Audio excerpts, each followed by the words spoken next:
Welcome to She Blaze, where we're bringing you cannabis culture from a woman's point of view. And as always, here to elevate the cannabis industry. I'm one of your hosts, Ice Dawson, Cannabis Socialite. And I am Dasheeda Dawson, the WeedHead. Hey, WeedHead. On today's episode of She Blaze, we're discussing the harsh reality of being a medical marijuana patient. Germany allows cannabis imports, and big cannabis corporations get access to millions in SBA loans during COVID. Let's get into it. Oh my God, you always find the tea, Ice. How you been this week? Oh my goodness. Well, I've been great. I had a lot of work to do, so I am glad it's Saturday. I'm doing She Blaze, and then I'm about to hit the city and the streets outside, of course. Okay, well, you are way more active than I am. I'm excited that it's Saturday, but of course it is another work day. But I am super excited so that we can share our high of the week. I'm gonna let you go first, since you already sound like you're gonna have a real great week already going into the next one. Well, my high, busy be too much sometimes. But my high of the week is really my big sis, Dasheeda Dawson, just trailblazing, being a pioneer in the cannabis industry. It's so inspiring. I'm so blessed and privileged to have someone like you on my corner and my team, no matter what, because we blood. And so I wanted to give my high of the week, your Green Entrepreneur podcast. It was amazing. You explained some really great points. You reminded us that you are a girl from Brooklyn, but you still got that Princeton degree, boo. So check your reference. Oh, thank you so much. No, I really liked that podcast. I loved talking with Jonathan. I've been a contributor for Entrepreneur, which now has Green Entrepreneur, which is wholly focused on cannabis, and he is the editor-in-chief. It was a great conversation, and I just loved it because it was real talk, and I think it's necessary that we start to have city officials that have some real talk, and that we get ready to have real talk with our city officials. It's a necessity at this point as we're rebuilding, as we're trying to forge a new path, one where leadership isn't meant to be completely spotless. We're all humans, and we've got to evolve, but that people are adaptable and that they're actually trying to make an impact, and a positive one, as opposed to be a negative. So that kind of brings me to my high of the week, and I appreciate it because you mentioned me. I'm a city official. I'm gonna mention her because she is a city official as well. But I gotta shout out. My high of the week has been, more of the history making kind. Shouting out my soror, a lovely lady of Alpha Kappa Alpha Sorority Incorporated, soror, and Kamala Harris has been selected as Biden's VP. It hit the news on Tuesday, and I think I'm trying to rep a little bit, the little pink and green. But I think at the end of the day, I'm also just excited because she represents the others, if you will, that in many ways have not had a voice, have not had a seat at the table. And don't get me wrong, I will not front like it is not some accountability and some real talk that's going to happen with Kamala Harris. But I think that she's exactly what Biden would need to be able to actually make this a winning ticket. And what I'd like to see her address is some of her history. And now, of course, as a person who has been exceptional in my career, pushing forward, been in a lot of places where I was definitely the only Black woman. I understand where she has come from, but she's an HBCU grad, Howard University, which is like the Harvard of HBCUs, so they like to say. And so she's got a lot of power behind that, and she is part of the first and the finest Black Greek letter organization. So she doesn't just bring Alpha Kappa Alpha, she also brings the Divine Nine with her as well. And what we saw happen overnight was over 6 million in additional donations to that ticket campaign. And that was really due to her announcement. And that's the activation that we have. It has to be monetarily, but I also will say this, I have criticized and I have critiqued, and I will continue, because we want, again, leaders who want to make an impact, but I think we have to do so with respect. And so I'm really calling for as many people of color and people of believe in equity, allies, to really protect Kamala, because she's already being, come after, right? For silly. Well, that's politics. Yes. That's politics. But that a Black woman subjected to politics. Just look at what happened to the First Lady. Now she's it's about ugly. Oh, of course. And the goal is to have people protect them. However, if anything, she also opened the doors for a lot of people of color in California to become city officials, to join the justice system. So she's she's ever changing. That's what I can appreciate for her. When she first came in, no, she doesn't have the same views as now, being she's going to be our vice president. She doesn't even have those. She's evolved and grown. And so I can appreciate that coming from a political standpoint. But, we could talk rounds for this. Yes, but we got to get rounds into the hot topic, because they're pretty juicy. True. What we got? Well, we have one of your favorite states, New Jersey. Now, New Jersey medical marijuana program is decent compared to the others on the East Coast in the tri-state area, because they do allow smokable flower. That's so sad, but can we just get a little golf clap just because they got smokable flower? Thank you. Okay. They have more than 10% THC, but at least it's there. It's something, Ultimately, though, I really felt like we needed to talk about this hot topic, because there's a lot of hypocrisy in the cannabis industry, especially when it goes state to state. Now, recently, this New Jersey physician has been suspended and fined by the State Board of Medical Examiners for indiscriminately authorizing medical cannabis for thousands of patients. Basically, they launched an investigation in 2018 based on an anonymous tip that he was prescribing medical cannabis to patients without actually establishing a relationship, without giving any history or examining the patient. Now, in the era of telehealth, how you going to tell me I ain't examine no patient? There's so much wrong with this right now. Where do I start? Well, we could start with California. Before legalization, their medical cannabis card program, where people from out of state would pay $50 to get a real California medical cannabis card and not even be able to go into the dispensary, baby. These doctors are still prescribing. So who in the cannabis industry is throwing these attacks? Because I got some questions for you.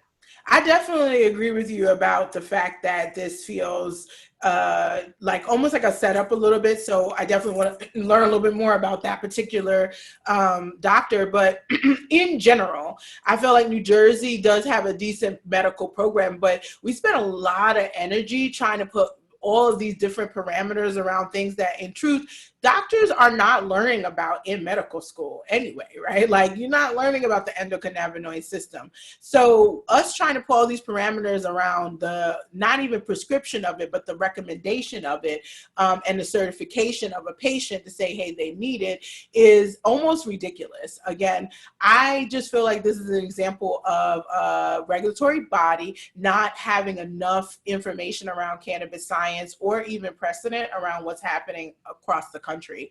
Oklahoma right now is blazing trails with the numbers that they're putting up for their medical marijuana program.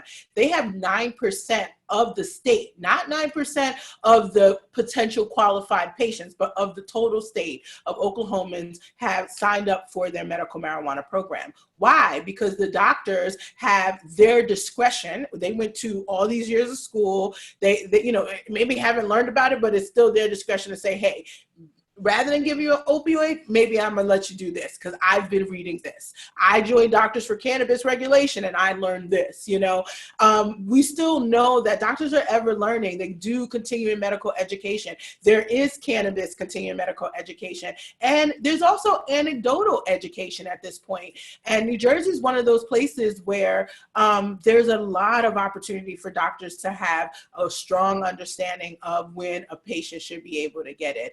I think in this case, it sounds like this doctor didn't want to be a barrier to access, because oftentimes that's what the doctor is doing, especially for people of color. It's a barrier. You don't want to have that conversation, or you feel like you have to prove you need it. And it's like, how are you going to tell me what I need as a natural medicine?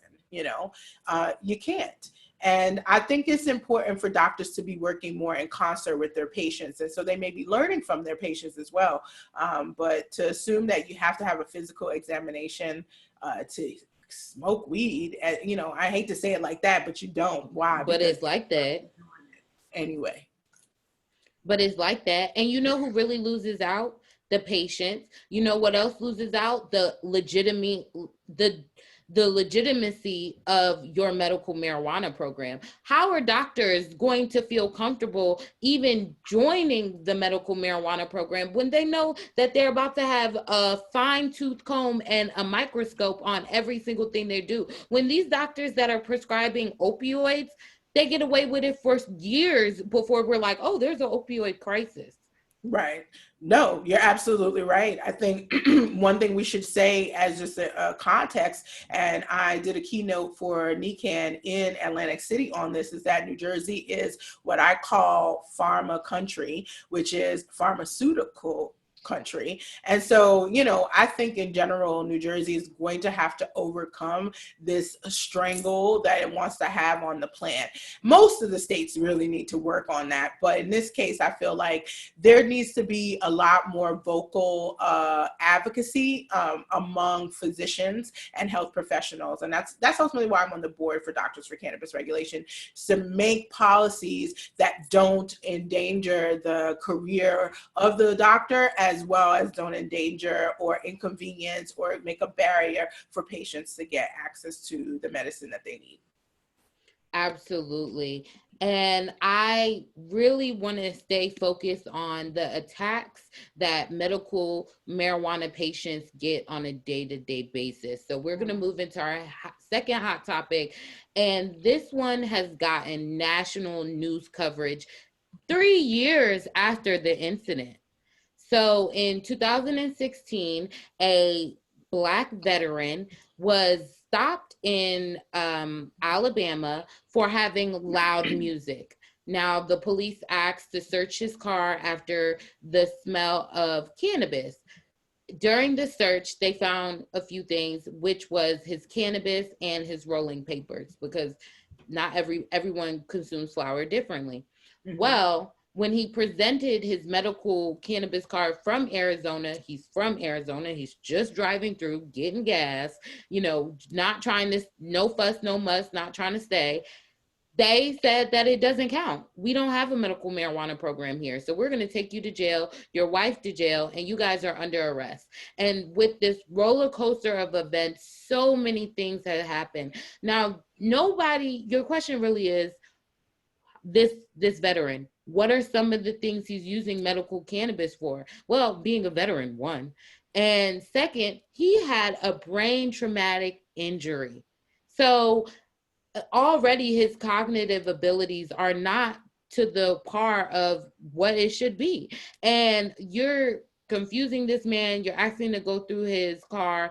I need everybody, whether you're a cannabis patient or not, do not allow the police to search your car under no circumstances. I don't care if you don't have anything. Make them use our tax dollars and go get that goddamn warrant. Yeah, no, this was a disturbing story for me. I think because, traumatic brain injuries are an arena when I was in medical school I was very interested in. I wanted to be a neurosurgeon or a brain surgeon. And so a lot of my focus was in this area. And we also obviously have our own personal family experience with traumatic brain injuries. And it can be as severe as, someone being, very limited, not even able to breathe or go to the bathroom on their own, versus someone who can walk around and seemingly be fine, but may have seizures, may have some cognitive trauma and disability as a result. When I read the story, it was very clear that this was a couple where the wife said, no matter what happened to you, this is what I signed up for, and I'm going to be your caregiver. She was the driver. I think it was really also clear that in Alabama, a big Black guy at a gas station in general, bringing attention to itself, would have not ended in a great situation anyway. And in this case, it was even more exacerbated by the fact that, he was a cannabis patient. He was one from Arizona. I just more keep thinking about, this is why federal legalization is important. At the very least, completely removing it from the schedule from a civil rights perspective. But I also know that we have an opportunity to, make history in some of these states. Alabama has some of the highest arrest rates for Black and Hispanics. And so, and cannabis, the smell is a really big part of it. Everything that happened to this young man and his wife are all of the things that have been happening for the last 40 to 80 years, more compounded in 40. So when we talk about the devastation, they lost their jobs because they got arrested and were held for 2 weeks. He was, not treated with any of the rights that he was supposed to. He's a trauma victim. He certainly should not be questioned by himself. They were separated despite all of her protests. When they got back to Arizona, they were unable to, keep their homes because they didn't have their jobs. And now with this felony on his charge on his record, which it was going across state lines, that information was preventing them from even getting a place to stay. Once they got a place to stay, then they got called back. They wouldn't allow for just a lawyer to cover some of the trial stuff. And then when they showed up, they had a whole different scenario than what they expected. And he wound up getting put in jail. And he has been in jail since then. So it's an effed up situation. There's a compounding fees. She herself is drowning in trying to support his case. And anything he said, of course, is being used to the record. And he readily admitted that he was a medical marijuana patient. He readily admitted all of the ailments, and he showed his card. And they're using it as proof that he was trafficking drugs. Right. Well, this also just really, we need the advocates to step up. We need people, we are fighting for Breonna Taylor's police to get the police that killed her to get arrested and prosecuted. But we also need to be fighting for this man that has now lost his life. He may not even understand the severity of this whole situation, and his family. He has children, he has a wife, he has these things that are forever going to be effective for something that is so little. And he did the right thing to freaking protect himself. Where the hell is the HIPAA laws in Alabama? Right. Why are they not reciprocal from Arizona? What is going on here? Like, all these lawyers that's trying to make money off of us in the cannabis industry, where are you guys right now? Right. Because we need you. We need somebody to read through this fine print. So this is a very traumatic story, but there's also there's millions and kabillions of stories. But I really wanted to talk about this grandmother that got arrested for CBD oil in Disney World. Yes, girl, Disney World. So I guess somewhere in Disney World, because I haven't been in a long time, I'm old as hell. in Disney World, they check your bags before you go in for safety issues. Well, the security guard really loved his job so much that day that he pulled out the CBD oil and he basically started questioning grandma, who's like 69, like, what is this? Is this cannabis? Blah, blah, blah. She's like, no, it's CBD oil. It has no THC. It is perfectly legal. My doctor knows. Well, guess what they did, girl? They detained her and arrested her, transported her, then had drug sniffing dogs all over her. She vomited everywhere. It was a whole type of mess. And though she may not have had official charges brought up against her, she couldn't even go back to Disney World because you have paraphernalia, which is like, it's CBD. Like, girl, we ain't even smoking it. It's drops. It's drops oil for the arthritis. So, and this is Florida, right? Florida, yes. Right. So Florida has one of the largest and quickly climbing medical marijuana program. So you're trying to tell me that Disney, which is a very, very big employer of Floridians, and they make a lot of money for the state, they're unable to get behind the fact that the state has a medical marijuana program. Like, that's if it's marijuana. Here's that, right? If it's marijuana and she has a card and she is in the state, that shouldn't even have been an issue. Now, you can say, go put it back in your car. But the whole, now we're going to make it a police interaction, is where we need to re-inform, re-educate, especially big entities like that. You have that many visitors, et cetera, et cetera. But then you tell me that it's hemp-based CBD oil, which is something that has been legal since 2018. We are getting such a proliferation of different products on the market, and especially for 55 and older, because of the various ailments that it helps with. And you couldn't, again, you have options, like you say, you was trying to be best top cop that day, security of Disney, that you couldn't have just say, hey, put it back in the car, or you can say, we got to confiscate it. But no, you had to call the police. These are the problems, I think, with the industry. We never take it on some of these things head on. What we do is we remain silent, and there's still a lot of shame with being a user because of these experiences. She'll never forget that experience. And my hope is that she uses this momentum of time of now, where we're not shaming anyone. We're not shaming anyone for being bad mom shaming, fat shaming, body shaming. Like, no, we're not shaming no one, and definitely we're not cannabis usage shaming. We're definitely not doing that in 2020. Not when the cannabis sales have increased and it was declared essential, honey. No. Hello. And my whole thing is, you're right. In the industry, we don't talk about this enough. We want to talk about the business. We want to talk about employment. We want to talk about all these things. But the first thing that we have to talk about is health and social justice, and how they go hand in hand. Because this lady, both of these people literally have proof that they're using it for their health benefits. It is not like, they were just chilling out in the street, smoking a joint. They were doing things to help their life progress, and they had the receipts to show, hey, my doctor prescribed this, homie. Mm-hmm. So it is like, for me as a cannabis advocate, these are the stories that put fire under my butt to be like, let me go in front of that city official and tell them how their actions with the police, with the laws, with the DEA or the DA who has to prosecute it, it's not okay. You're using our taxpayer money for somebody's 69-year-old grandma because she got CBD oil. You can't even sniff that, really. No, I mean, the whole thing just sounds crazy. The one last thing I guess I will say is that, we've got a lot of steps ahead of us to be able to really, dispel the myth.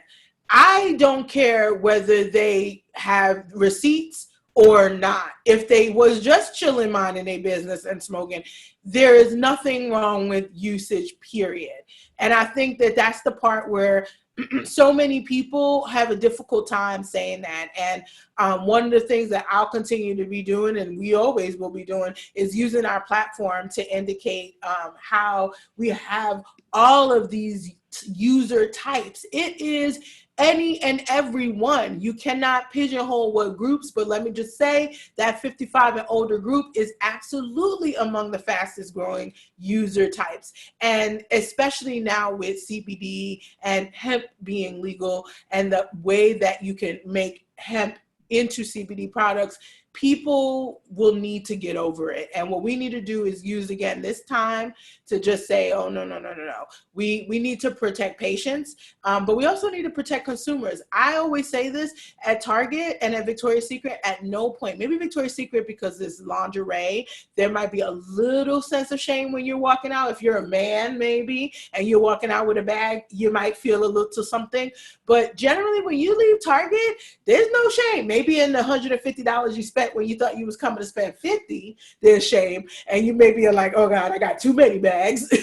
But you're not worried about getting picked up like whoop whoop. You're not worried about someone looking at you and like you somehow are degenerate. And that's what cannabis dispensaries, cannabis stores have to deal with. This is one of the reasons why the industry has suffered. There's still that shame. And for people of color, there's that fear. And it's a real fear that they're going to be targeted. I wanted to ask what the race of the grandma was, but in some ways I say it doesn't really matter, because I do think that even still what we have is an issue with user shaming, and it happens across all color lines. It is just that people of color, Black, Indigenous, and Hispanic, men primarily, they are mostly focused on, targeted, and as a result there's a disproportionate number of unwanted police interactions. And so that's why we got to hyper focus, but it happens to everybody and nobody deserves it. Absolutely. They did not, just to talk about the race, because it is kind of important, because had it been a different race, would it have mattered? We won't know, because unfortunately the article didn't tell us.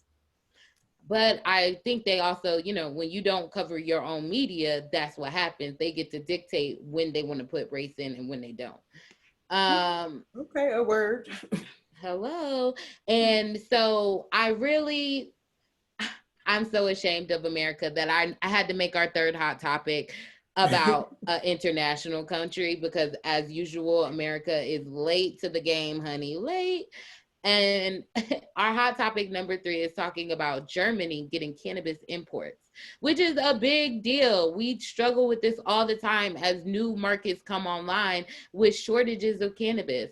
So The Germans' version of Food and Drug Administration and their federal agency oversight for national cannabis program has approved Spanish medical cannabis imports.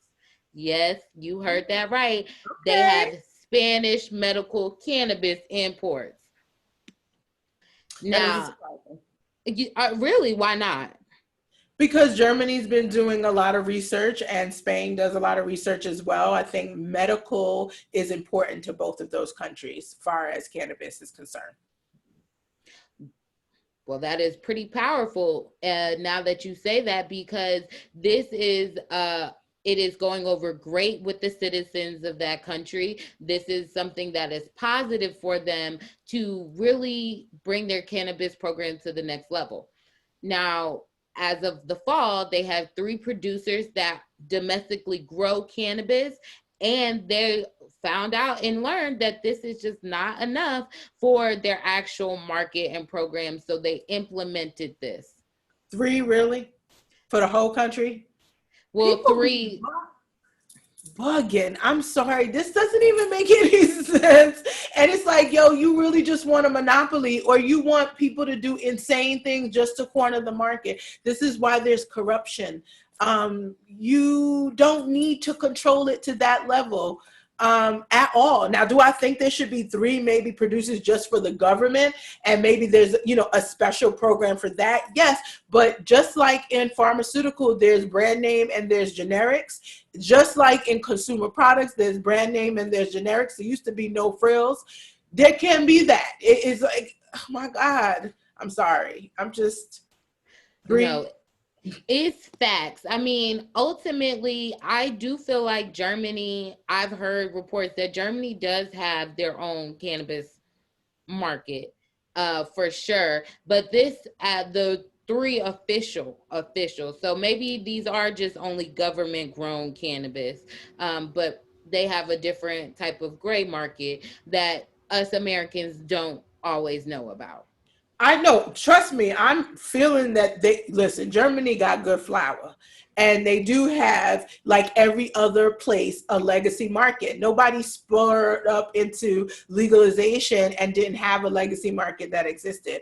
And they're dealing with the same issues that every place has. You are not matching the legacy market. You want to have people downgrade their experience. Basically, what folks are saying is, I'd rather risk getting arrested dealing with the legacy market than come get your dry ass flour or only 3 oil options, very expensive plus tax, and you take my ID experience. That's what they're saying. That's what they're saying. They're saying it not just in Germany, saying it in California too. They're saying it in other markets. So it's like, it's frustrating to me because it's one of those things where no other industry works that way. As again, someone who's coming from the retail sector, we mirror things. You look, you're like, oh, this is already happening. Oh, Black girls already making their own hair products and, you know, in their house. Oh, well, how do we get that onto the shelves? That's how that works, you know? Basically. I do agree. It always feels like anytime in cannabis, when you take one step forward, there's 3 steps that are still holding you back from that forward step because Yep. you've implemented all these crazy laws and frameworks that nobody knows how to maneuver around. But you want us to take this step forward. Like how we got 20-pound cinder blocks on our fucking feet. Right. So, I am really struggling here to understand the concept. However, I am thankful that they're allowing imports because they're going to know that these little companies ain't going to be competing with nada. Well, let me ask another question and then we can move on because this is so important. I think the imports thing is genius. And what's so interesting is that they're importing from Spain, again, which doesn't have a formal adult use market, but is totally decriminalized. You know, when we were at Cannabis with Duchess, you know, we were doing the takeovers of all of the different smoking clubs. And so they have this way of doing it socially, but it's still not legal per se in the way that we would, I guess, classify it in the regulatory aspect, but there is a medical component. I'm just like, that's a good idea and that's a start for differentiation and diversity in the market. But why isn't the German government just looking towards the legacy market that exists, the gray market, if you will, and saying you, and you are who are the thought leaders, come to the table, amnesty, if you will, come because we want to invite more people to be licensed. Why not get more than 3? Let's just open the market. What are those conversations? Why did I get overlooked in exchange for import? Now, granted, an import situation means you're getting money from another government, right? So it's a little bit different. It's almost like you're invoicing people who got a lot more money versus invoicing for regulatory fees. People who are individually are a lot less money. They, on the whole it's money, but it's not the same as invoicing another country. So I get that, but it doesn't mean it's a either or. I just feel like, well, where's the and? How do you take advantage of what's already happening on your soil and get those folks out of the gray zone, and take it, and take opportunity to use it to make it a more diverse legal market as well, because you already know those 3 producers ain't of color. Well, I don't know too many things in Germany of color, but ultimately we could take that question to the German Council, Food and Drug Administration, because I don't know. And that just makes me feel a little bit better that America is still behind the line. Because it doesn't matter what country it is, they just quite still don't get it. Which brings me to my main hot topic, because I feel like She Blaze, we don't do this often. We talk about a lot of things that we do within the industry. We talk about all these things that we feel, and we use your business. Yes, I like to call it your psychic business skills, because you really could predict the business future out here, honey. So I think this main topic is the opportunity to really just toot our horns. Now, if you guys don't remember, please go back to episode 11 of season 3, where we dropped the heaviest jewels on this COVID pandemic. Now, if you ain't catch a bag during this COVID pandemic, sorry to hear that. But in cannabis, some of these people caught bags. Now, you talked about in episode 11, season 3, why cannabis ancillary, cannabis adjacent companies should apply for SBA loans, payroll protection, unemployment if you were self-employed. You really gave us a breakdown, and quite a few people I know definitely did it. So just refresh our memory a little bit. What were some of the things you said that we should do, or even look out for, that other companies would do? Well, I mean, first of all, I think it's funny, but you, of course, always find the tea, even the tea on us, and we did give the tea. We did give the tea. I was really adamant about folks looking at the fine details of what the SBA was saying around who was eligible. Everybody that we spoke to initially, it didn't matter whether you're working as a consultant that never touched a plant, you were a consultant to a consultant, or you were on the hemp side. Most people were saying that I'm not eligible, and they weren't even willing to apply, and they were taking themselves out of the running. One of the first things I would say is, like, all of these things is, like, I'm not saying lie on anything at all. Your job is to fill out an application to the best of your ability. Their job, the lender's job, all of them, they're supposed to determine if you're eligible, or ask further questions if they're curious about that eligibility. The other thing is for people to understand what's federally legal and not legal. And I was pushing, I'm like, listen, if you have a CBD company, if you have a hemp-based CBD company, that is federally legal. And that is in the exceptions. SBA actually put out what those exceptions were. And a lot more people qualified under that than they knew. The other thing is that many of us have multiple hustles, right? Where you're an independent contractor here, or you're working under your business here. And one of the things that was, again, life-changing, and COVID being the reason, is that the SBA was actually allowing independent contractors and sole proprietors to receive loans as well, or the advance. That's never been the case. So I just wanted to break down all the different ways that people could capitalize on COVID relief, even though they may be cannabis adjacent or hemp based. And what it turns out is, now that, because everything is public about who got what and how much, you are absolutely correct. There are a lot of companies, plant touching including, that somehow managed to walk away with millions from the SBA. So let's talk about it. Ow. Well, you did that, sis. Pat yourself on the back. I can't, no, what I want to make it clear for the record, what I did was I predicted it, but I didn't advise these companies. I will be honest, for the record, none of these companies are our consultants. We didn't work on any projects. We didn't help them with any SBA loans. As a analyst, I said this is the way that I would do it. I did help some family things, but no, these are people working with a lot of big money, a lot of big attorneys, and that's sort of, in some ways, good and bad, and we can talk about it. Absolutely. Well, I was saying pat yourself on the back because your prediction came true. Thank you. Okay, I just want to make sure. I mean, all these crystals and shit on me, girl. You know, I'm gonna be like, it's the psychic moment. But yes, as a business analyst, you did predict that there was a lot more fine print people could read through. So ultimately, they're saying close to a half a dozen companies with quote unquote ties to the cannabis industry received 3.5 million to 8.7 million in federal government Paycheck Protection Program, which is very interesting because they were wondering how are people going to be able to pay their business. And so there was Marijuana Business Daily that got 1 million to 2 million. Acre View Group got, which is an investment firm, got 150,000 to 350,000. So there's no real numbers here, you guys. That's ArcView, by the way. ArcView.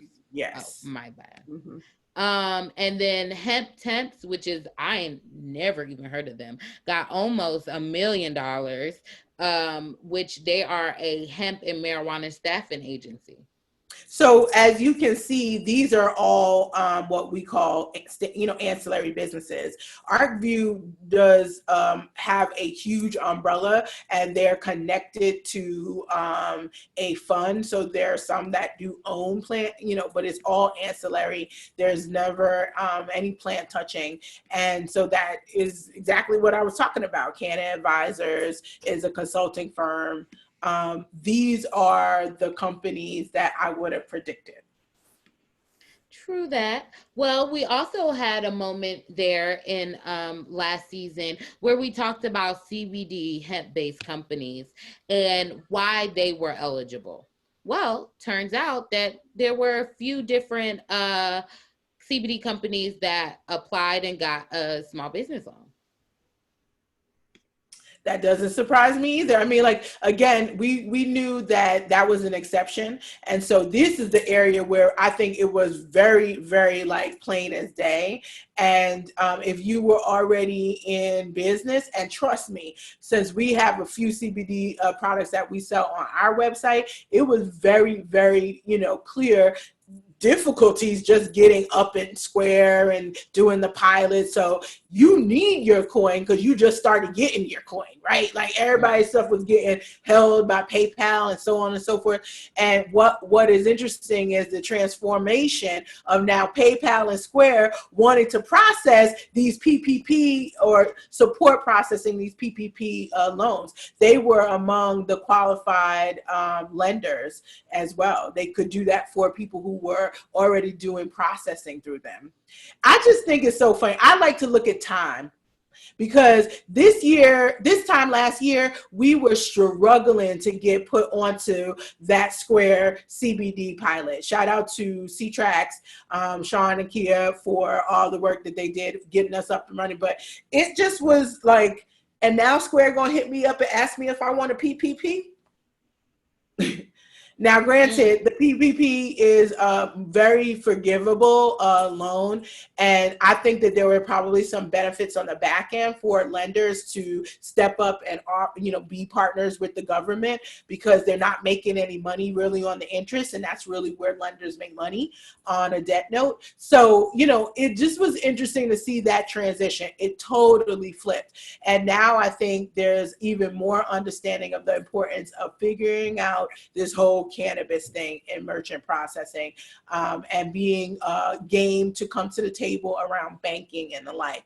But I am both a little bit proud, but at the same time, there were some disappointing things. I mean, we talked a little bit. I remember when it hit the waves of social media, hearing about Khalifa, which is a plant-touching business, getting some SBA loans. And so that felt a little how, Sway? Well, let's dig into that a little tidbit, because you're right. It literally blew a bomb on the cannabis industry social media when Khalifa got announced that they got a small business loan. So let's talk about this. Now, you were telling us last season about how these big cannabis corporations are operating. So let's just jump back into that and really give us a breakdown. How many businesses really run a vertical license cannabis business? Multiple. I'll start with that.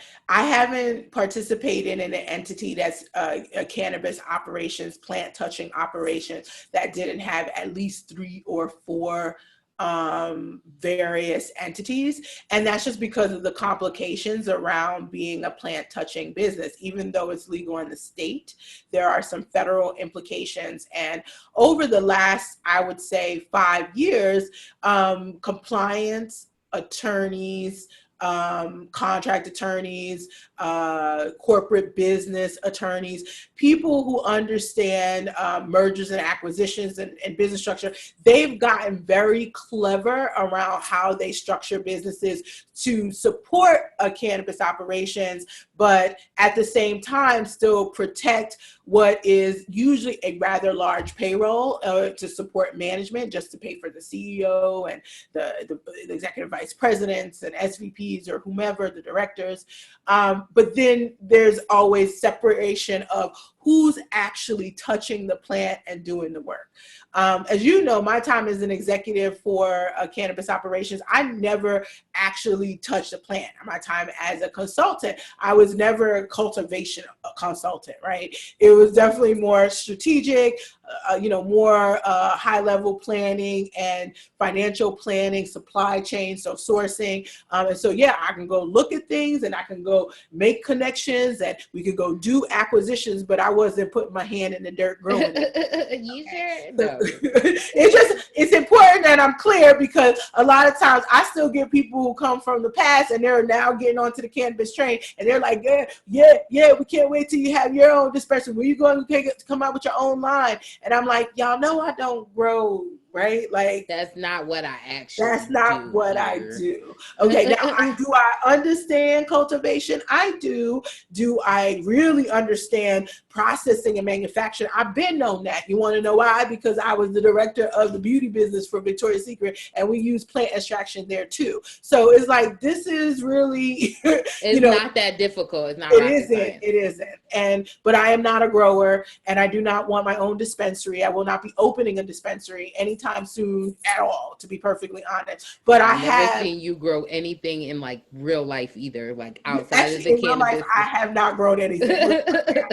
For a period of time when I worked in a lab, because part of my lab, I had to dissect mice brains, and that meant killing the baby mice. And mommy was very clear on, like, if I was going to take life, I had to give life. So I had these little pot of plants all over my little desk at the lab. But, I couldn't even stay in that job that long because it was draining for me, even though I enjoyed that work. But that is part of how you learn, But yeah, 6 months in, I had a whole forest, I felt like, on the desk. Mice have babies. They have babies 4 to 6 at a time, 4 to 8 at a time. So yeah. But that being said, back to what we were talking about in terms of just what I do and what I've done. It has been almost all executive leadership, planning of execution, but not actually executing. And so a lot of the companies separate those groups, right? You can separate the CMO, the marketing team, all the strategy team, all the corporate team from folks who run the greenhouse and the folks who work at the greenhouse, and doing so in different entities, having a management corporation that in some ways oversees all of the management of activities, but doesn't actually do it. And that in some way gives them a little bit of space. There's also, separating your businesses based on the number of licenses that it can hold. So, you can't get one vertically integrated license in California. You have to buy up a lot of little licenses, and then you connect the dots. It's like, Voltroning it or Lego, whatever you use to play, connect the dots on licenses. And sometimes those will all be different business entities. If you're deciding you want to be cultivating for one, and then you have extracts and oils and processing for another, they may be 2 different businesses. So it can be very complicated. And sounds like it. Listen, it's purposeful. It's meant to be strategic. I think other companies work in the same way in other industries. Target was multiple businesses. I was shocked because I shop at Target. It was one of my first jobs out of MBA. And the previous company I worked with, corporation, it was only one corporation. Got Target. It was like, well, we got Target Financial Services here, and we got a whole nonprofit foundation here. But we got Target.com here. It was a lot. And it was a lot for me to be like, oh, go. And that's when I started building structures and frameworks and really started to understand that hierarchical structure on how things are connected or not connected on purpose, dotted lines, meaning that legally they're not connected. Legally no money passes, but there's a lot of influence or a lot of control from that company or entity to this entity. I think entities are the best way to call it because it's all one company. It's still Target. It's just multiple entities. Amazon got a ton of entities. They got too many damn entities. So many apps you got to download. Yes. So it's a game. It's a game. And the big cannabis has been playing that game quite well. Well, let's talk about how Khalifa played the game, because there's also was a lot of word on the street like, oh, they couldn't do this. They're going to jail. They're going to get lawsuits. They're going to get sued because they're a cannabis company. So what are some of the scarier parts of accepting a loan on their behalf?